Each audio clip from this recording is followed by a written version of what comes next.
আচ্ছা, তোমরা কি কখনো কাঁচা আম ঝিনুক দিয়ে কেটে খেয়েছো? আসসালামু আলাইকুম এভরিওয়ান, কী অবস্থা সবার? আই হোপ সবাই অনেক বেশি ভালো আছো। অনেক দিন থেকে ফেসবুকে দেখতেছি সবাই শুধু কাঁচা আম খাচ্ছে, কাঁচা আম মাখা খাচ্ছে। আর এইসব ভিডিও দেখে আমারও খুবই কাঁচা আম মাখা খেতে ইচ্ছে করছিল।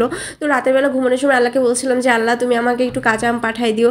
সকালে ঘুম থেকে উঠে দেখি বারান্দায় কতগুলো আম বেছানো, মাশাল্লাহ। উফ, এটা কি সত্যি বলো তো? এটা আমার কল্পনা ছিল। যাই হোক, অনেক দিন থেকে আম খাওয়ার ইচ্ছে ছিল, কিন্তু আম পাচ্ছিলামই না। ফাইনালি এই তো আম পেয়ে গেলাম, আর এই তো তোমাদের সাথে বসে এখন আমটা মাখা করে খাবো।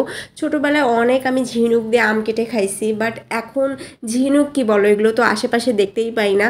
আর এখন আমি এই তো পিলার দিয়ে আম কাটার চেষ্টা করতেছি, বাট পারতেছি না, বুঝছো। প্রথমে আমি ছুরি দিয়ে চেষ্টা করছি, দেন আমি ওটা পারি নাই। আবার এবার পিলার দিয়ে আমি আম কাটার চেষ্টা করছি, তারপরে দেখো পিলার দিয়েও আম কাটতে পারতেছি না। এবার আমি ভাবলাম যে থাক, বটিটাই আমার জন্য বেস্ট। বটি দিয়েই, মানে ছোট ছোট তো আমের সাইজগুলো, এর জন্য আর কি পিলার দিয়ে খুব ভালোভাবে কাটা যাচ্ছিল না। এর জন্য আর কি বটি দিয়েই ফাইনালি সবগুলো আম কেটে নিলাম। আর এখানে অনেকগুলোই আম হয়ে গেছে।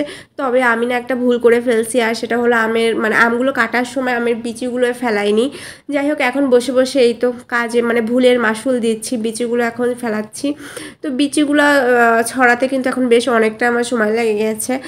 আর এখন এই আমগুলোকে আমি বেশ কুচি কুচি করে কেটে নেব। আর কুচি কুচি করে কাটে মাখাইলে না অনেক বেশি মজা লাগে খাইতে, ঝাল নুন সব ভালোভাবে ঢুকে যায়।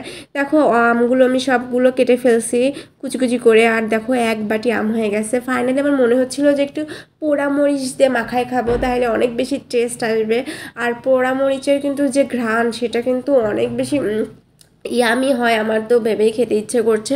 তো আমি একটা গ্যাস লাইট নিয়ে দেখো এখানে মরিচটাকে পোড়ানোর চেষ্টা করছি। তো পোড়ানোর পরেই তো মরিচটা বেশ ভালো করে পুড়ে গেছে। আর এখন এটাকে ভর্তা করে আমটাকে মাখা করে খাবো। আম মাখানোর মধ্যে আমি তেমন কিছুই দেই না, তাহলে বেশি কিছু অ্যাপ্লাই করলে আমার মনে হয় যে কাঁচা আমের যে ফ্লেভার সেটাই পাওয়া যায় না। এর জন্য আমি শুধুমাত্র শুকনো মরিচ দেবো। তো শুকনো মরিচটাকে বেশ ভালো করে গুঁড়ো করে নিচ্ছি দেখো। এবার এতে নুন দিয়ে নিয়েছি। নুন দিলে হয় কি, ভালো করে আর কি গুঁড়োটা করা যায়। আর এবার একটু সরিষার তেল দিয়ে নিলাম, আর সরিষার তেলের পরিমাণটা একটু বেশি হয়ে গেছে। যাই হোক, কোনো অসুবিধা নেই, খেতে আরও বেশি মজা লাগবে। এবার একটু চিনি দিয়ে দিচ্ছি, যদিও ছোটো আমগুলো মানে যেহেতু কাঁচা হয়, তো ওগুলো কিন্তু অত বেশি টক হয় না। তারপরে একটু চিনি দিয়ে দিচ্ছি যাতে করে টেস্টটা আর কি ব্যালেন্স হয়ে যায়। এরপরে দেখো আমি কিছুটা আম নিয়ে এবার মাখা করব। আর এতে আমি একটু নুন, আর এতে একটু হলো কি বলে, জিরার গুঁড়ো, ভাজা জিরার গুঁড়ো দিলেও অনেক বেশি টেস্ট হয়। আমি সাথে একটু বিট নুনও দিয়েছিলাম। তো বিট নুনটা দিলেও কিন্তু অনেক ভালো একটা ফ্লেভার আসে।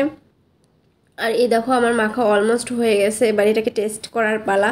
গ্রীষ্মের দুপুরবেলা মানে গাছের ছায়ায় বসে কিন্তু কাঁচা আম মাখা খেতে এত বেশি মজা লাগে, মানে ভাবলেই খাইতে ইচ্ছা করতেছে। মানে দুপুরবেলা গাছের হাওয়া, তার সাথে কাঁচা আম, উফ, অসাধারণ মজা। মানে ছোটোবেলার স্মৃতির কথা মনে পড়ে যায়।